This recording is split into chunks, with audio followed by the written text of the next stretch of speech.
Hello guys, it's SonicFan13.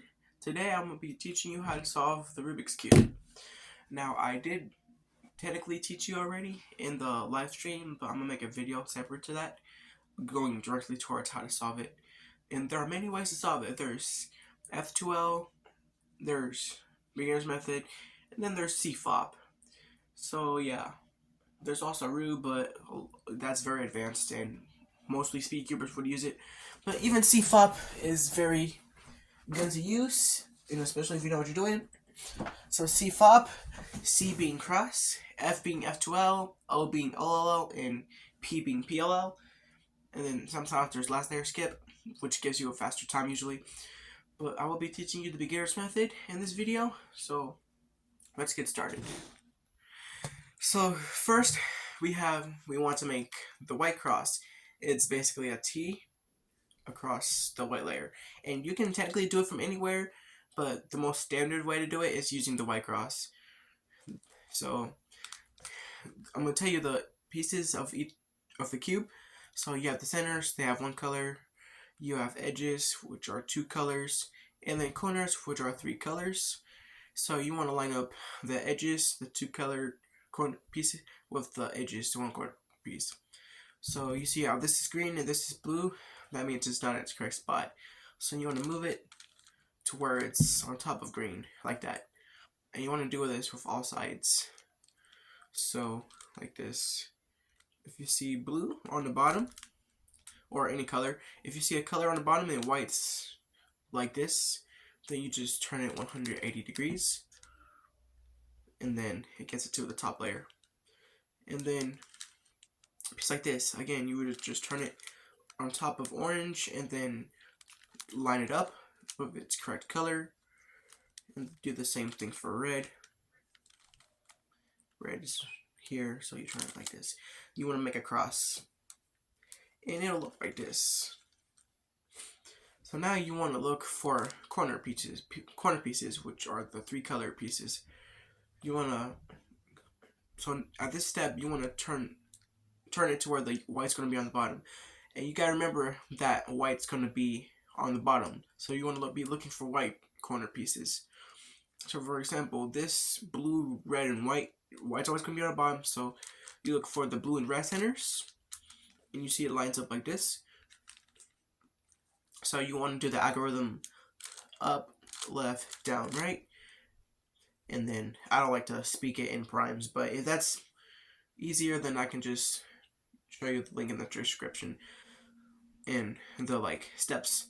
So yeah, but yeah, you do that a couple times to get it into its correct spot. And if you see that there's already a piece in its spot but it's like flipped, then you just do the algorithm to take it out, and then you do it again to put it back in. And you want to do that for all corners. So for this one, and you see you have the whites on top. So the way I visualize it in my head, if it's going to be on the side, on either side, you're always going to do it one time.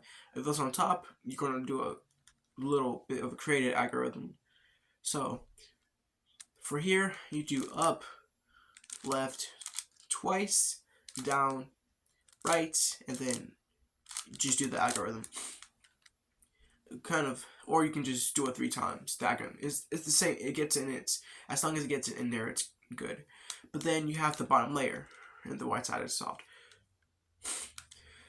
Now you have the second layer, which for most beginners is the toughest part. But then you're just lining up for, say, you're looking for a piece that doesn't have yellow on it, because the yellow's on top, so we don't want to touch the yellow layer yet. So any other color though, and obviously not white because the white's already solved. So this is green and orange, and then we have green here. So what you want to do is you want to move it away, so like this, move it away, and then you do the left-hand algorithm, which is up, right, down, left, and then you rotate the cube, and then you do the right-hand algorithm, and it gets it in its spot. And you do that for all corners. well, not all corners, I mean all edges. And it'll look something like this when it's incorrectly. So then here, but we have blue and orange. Orange is here. Want to move it away. And then do that algorithm. And just do this for all sides until you have the second layer solved. Now, for most beginners, like I know the JPerms tutorial, I'm kind of teaching the way I do it, but there are many ways to do it, so I will show you both ways. The way most people will show you on YouTube is look for this L. It's kind of backwards, but it's if you have the L going this way.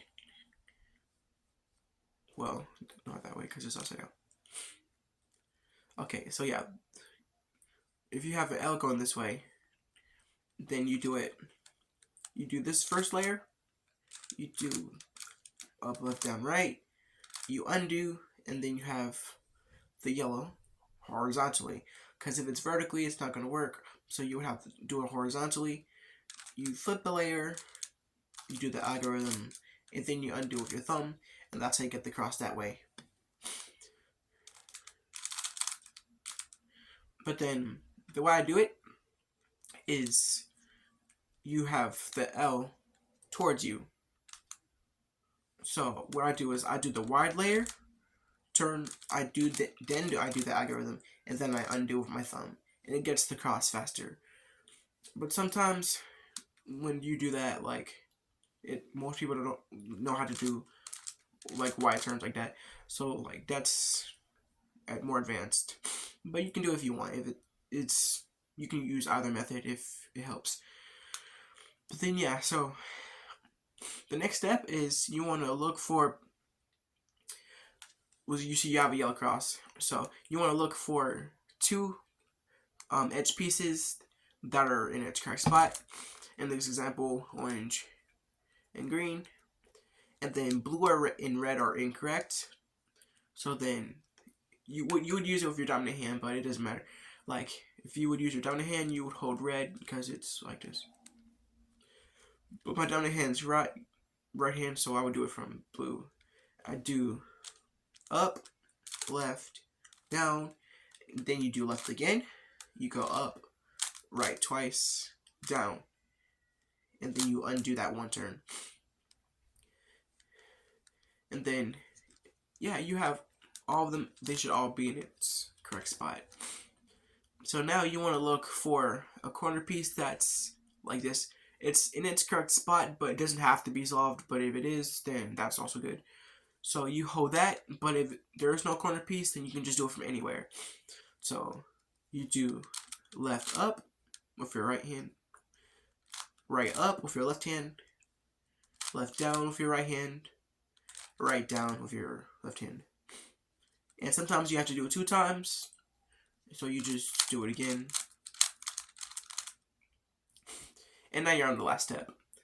So this is another step where most beginners will mess up because like you have to turn upside down, Y's on top again. So you just gotta be really careful in this last step. So then you see that this is already in its spot. So you just do the algorithm. You can do up, left, down, right, up, left, down, right. You can do that 4 times, for example, or you can just do the reverse algorithm, which is what I do. Because if it's facing towards you, like, and it's on the bottom right, then I do the reverse, and it's facing towards you on the left. Or if it's facing away from you on the bottom right, then you do the normal algorithm. And that's how I do it. Because it's usually faster to do it twice than it is 4 times. But yeah, it works either way. So that's how you do that. You do, for the reverse algorithm, it's left, up, right, down, twice. And then you turn the bottom layer. And if you turn the cube, it messes up the way you do the algorithm. So then you just keep doing it. And remember I said, if it's facing away you, then you do the normal algorithm. Reverse and normal, if you do the same amount twice, then it cancels each other out, so it's always going to be solved. And you just solved your first cube. Congratulations. And if you like this video, give it a thumbs up and definitely subscribe for more cubing content. Peace out.